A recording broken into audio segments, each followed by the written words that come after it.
This week's DRM Not Included in F5 Live is proudly powered by Amazon Prime. You know you get free shipping on millions of products, but you get a lot more than that. You get free music with Amazon Prime Music, free TV, movies, and documentaries with Amazon Prime Video, free games, and a free Twitch subscription, which you can use to support the content creator of your choice with Amazon Prime Gaming, and a whole lot more. We have got quick links to these features and more. And we have a 30-day free trial if you're not already a member, all by going to f5live.tv/prime.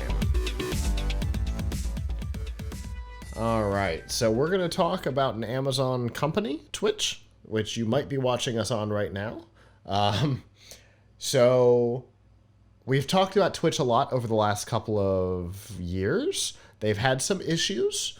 Avram did a pilch point a while back on the harassment issues that take place on the platform. It's not exclusive to Twitch. YouTube Gaming, Facebook Gaming have had their own issues. But there's something special about the toxicity that happens on Twitch. And so the company has tried to do things to mitigate that. A lot of it has been traditional anti-harassment stuff, dictionary lookups and things like that. But there are some content moderation. You can be banned from a channel, either just from chat or from the channel altogether. But of course, with what is called a sock puppet account, it's real easy to get back in. All you do is exactly what we were talking about a moment ago. You go create a Gmail account. You use that Gmail account over on Twitch to create a new Twitch account. And then you start chatting and being a jerk again until you get banned, and then you do it again. So Amazon/Twitch decided they were going to take on the sock puppet problem. And so there's a new flag within the system that is called the ban evasion flag. This is available in the console as well as in the API. And the way it works is there are basically three states. It's an enum. The first is none. All is good, we're fine. The next is possible. A possible ban evader will be flagged in chat, but their chats will be posted to the room. But for a content moderator or a content creator, what I see over here on this laptop, on this screen during the show, is different than what you see as a viewer. I've got all kinds of information, and I get a big eye, like an eyeball, next to somebody whose ban evasion is set to possible. So I can keep an eye on them and make sure that they are not a problem. And if they are, we can mark them as a ban evader, and then they get muted. Now, if you're a likely ban evader, it's inverted. Your chats don't get published automatically, but I still get notified that you're there. And I can then say, no, that person's fine, and flip them back to being a normal member. But they're not immediately punished, except for being muted and moderated, if they're a likely ban evader. This is a really great feature. I've been watching a lot of channels over the last couple of days. Alante and I were watching one of his favorite streamers the other day, and he started to explain what it was. After I had published this article, he had explained what it was because he got his first one. He got his first eyeball show up in the chat moderation, letting him know that there was somebody in there that might be a problem, was a likely, so they were muted by default. It seems to be working okay.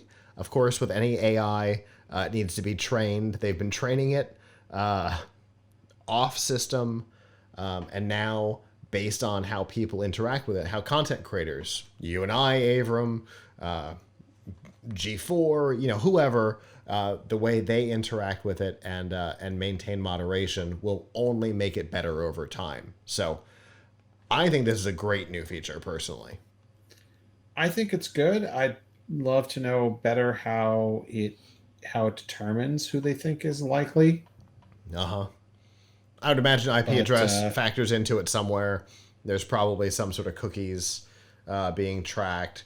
And then obviously other stuff behind the scenes that they're not going to talk about because they don't want us to know how it works, so that we can't Yeah, because then you could get evade around it it. easier. Yeah, fair enough. Uh, so It's yeah, I the mean, curse of open source, right? As soon as something's open source, I can find out how it works and figure out how to get around things. So they don't want so to hit that. what I'd like to know though from Twitch, and I haven't checked on the status of this in the last few months, but as of maybe, I don't know, 6 months ago, I was still seeing a lot of complaints about hate speech. Mm-hmm. And the complaints were some of the complaints were not just, hey, there's hate speech and people are like hate speech bombing uh, streamers, but that they didn't feel that the moderation, the humans doing the moderation, the humans who are charged with enforcing the rules were being responsive. Yeah. They weren't, they file a complaint on someone and then they wouldn't hear back from they wouldn't hear back from Twitch when I don't know, the case was resolved. Like, Mm-hmm. did did you actually look at this? Did you actually ban this person? Did you Yeah. actually give them I don't know what, a warning, whatever it is, like that stuff. So it was never transparent to folks, like what is Yeah. going on, when are, if it feels like stuff is just going, into the void when they were filing complaints. And so, I mean, that's not a good way to operate. I understand that it requires a significant human resource. Look, Right. the thing, I think you can say this almost universally. The thing that all companies hate is content moderation. They Yep. hate it. It's an incredible, like Facebook hates it, Twitter hates it. Uh, I've been part of companies that had chat rooms and forums and things like that, and nobody likes content moderation. Yeah. Nobody likes it. Nobody likes to do it. Why? It's a I big don't mean undertaking. necessarily no human beings like to do it. Right. I mean, human beings probably don't like to do it either, but like companies don't like it because it is a significant, to do it correctly or even to do it incorrectly requires a lot of humans. Yes. and and it is not something that generates money in any Right. way, It's right? just a Like cost. it's a pure cost. Now, you could argue, as I would, that your brand reputation matters, and this Yeah. is part of a brand reputation.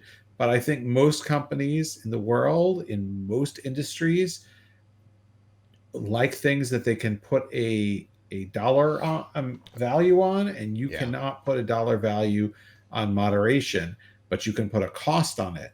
Here are all the Mm-hmm. people that we had to employ to do this.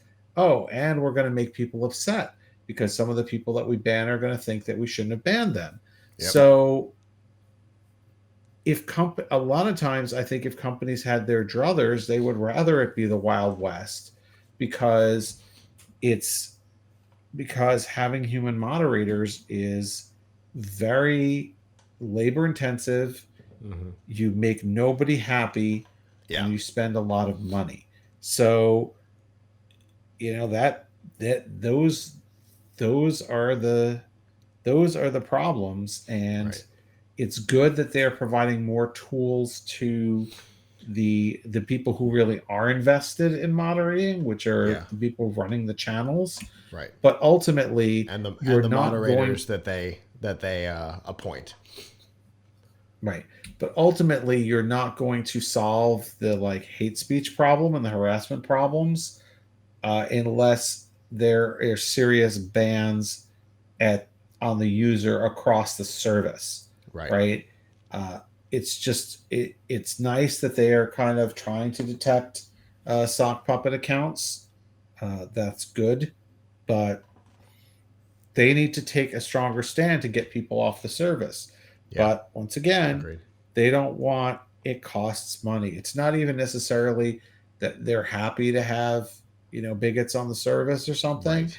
It's just that the cost of figuring out who is one and getting them off is very expensive, Right. and they ought to pay it, but I don't think a lot of companies want to pay it. Yeah. And on your earlier point, Twitch has a transparency problem. Not just here, right? Yes, they are not transparent. They're not communicative about things like resolutions to complaints from content creators. But we had a whole episode, a whole DRM Not Included, where we talked about that they started to get DMCA requests and they panicked, and just started to delete stuff. Without communicating anything to the content creators, and just all of a sudden, videos are missing from their channel, and they're like, I don't know what just happened. All of my views are gone. I don't know how many views I had on that clip. Too bad, it's gone. Until it's they very came back later, disrespectful to the and they're creators. like, that "Oh, make the sorry, business. we deleted those because there was a DMCA request, and we didn't tell you." And it was hundreds of thousands of videos got deleted, all in just like one boom overnight. Very disrespectful. Yeah. To the people who are making the money. Yeah, absolutely. And in some cases, a lot of money, because we saw that Twitch got hacked and that information got out. So in that case, they were accidentally over transparent, but yeah, the company generally has a transparency issue that I think they need to deal with first. They don't want to tell anybody anything. They don't communicate well at all. I think they need to deal with that. But the fact that they are giving the content creators the ability to keep track of things on their own, and if they can train this AI well, they might be able to apply it further up, right? Not just at the channel level, which is where it exists now, but they could apply it to sock puppet accounts that are being created when there's a server ban, when there's a service termination, as opposed to just a channel ban. Maybe they're using this to train it stronger before they start to try to implement that kind of thing. But it's definitely an interesting technology. I think it's a great step forward, because I have also been... DDR Lover had a forum that we ended up shutting down because of the harassment that people were getting, and then that we were getting for dealing with it. We're just like, you know what? Forum gone. Years ago now. So yeah, I know how hard it is as well, and it can be emotionally straining for the people who are doing it, because people start to come at you with personal attacks, and that doesn't make it better. Because obviously they're already amped up people because they're being abusive in the first place, and now they're turning that abuse on you, which makes it hard to deal with, which is why we shut down the whole forum in the first place.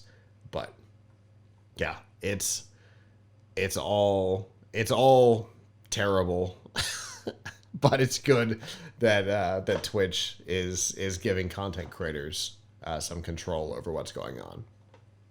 Hello, YouTube. Thanks for watching, and I hope you enjoyed this episode of F5 Live Refreshing Technology. If you did, please subscribe to the channel down below, and of course hit the notification bell, because we know that subscriptions don't mean much on YouTube anymore. If you've got topics that you'd like us to talk about in the future, please comment them down below. And if you'd like to not follow us on YouTube, there's lots of ways that you can follow along with our content by going to PLUGHITZlive.com/subscribe. There you'll see all of our shows and all of the ways that you can watch, listen, and follow along.